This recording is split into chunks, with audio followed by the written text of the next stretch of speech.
Hey everyone, thank you so much for the incredible support on my last video about losing my mom to Trump's COVID misinformation and the fact that it didn't shake my Trump supporting family members loose from the cult. It's clear that many of us are facing similar struggles when it comes to family, friends, and even entire communities being drawn into dangerous ideological movements. So today, I want to talk about something that I believe is crucial for all of us moving forward. What we can do to prevent authoritarians from gaining too much power, both in the US and globally. I started studying cult psychology and authoritarian movements when I started to see my family, friends, and community acting strangely in matters that involve politics about 11 years ago. I've read many dozens of books on the topic and have listened to thousands of hours of lectures and courses by the world's leading experts on the subject. One person who really understands the psychology of the Trump cult is Dr. Stephen Hassan, a cult expert. I've read much of his work, and his insights have been eye-opening. He wrote the book called The Cult of Trump. A leading cult expert explains how the president uses mind control. Hassan talks about how authoritarian leaders like Trump use manipulation, control, and deceit to create loyalty in their followers, making it hard for people to break free. And while we can't always change someone's mind overnight, we can work towards stopping this kind of influence before it spreads farther. Hassan gives us some practical tools to start pushing back. First, he talks about education. We have to teach people, especially young people, to be critical thinkers and to question authority. We can't rely on social media algorithms or biased news outlets to shape how we see the world. We have to reclaim our ability to think for ourselves. By teaching empathy, encouraging curiosity, and fostering dialogue, we can create communities less susceptible to authoritarian manipulation. Hassan advocates for the implementation of legal frameworks that can help limit the undue influence of authoritarian leaders and cults. He emphasizes the importance of enforcing laws that ensure transparency and accountability in media and social platforms, as these are often the primary vehicles for spreading manipulative and dangerous propaganda. Dr. Hassan suggests that governments should regulate the flow of information, ensuring that it's based on facts rather than ideologies that distort reality.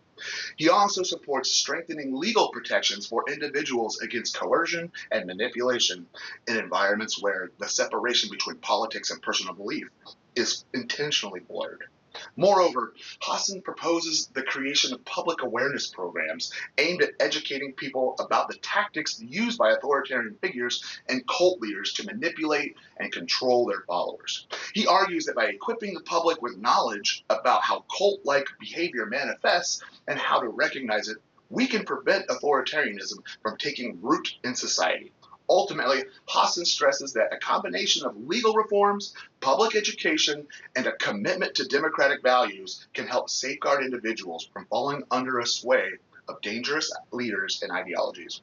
Another key point from Dr. Hassan is the importance of supporting democratic institutions, strengthening the structures that uphold our freedoms like the rule of law and fair elections. When these systems are attacked or weakened, it opens the door for authoritarian figures to gain control. And while it may feel like a political fight, it's more than that. It's a fight for the future of free societies everywhere.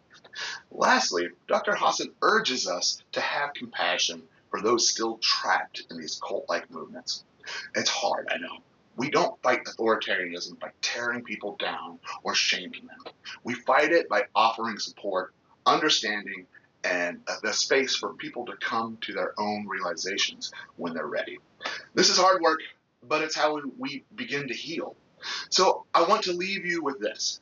Fight against authoritarianism isn't just about opposing one figure or one party.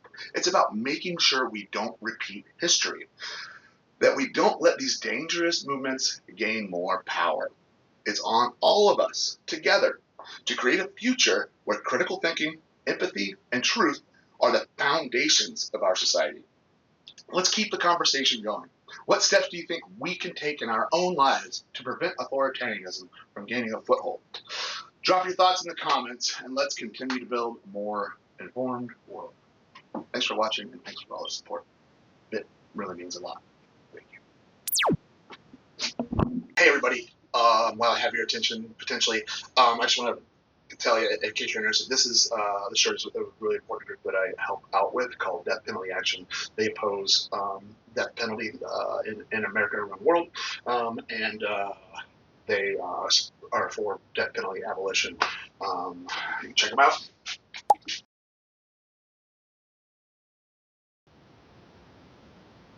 It's a really good group. If you have time or money, please.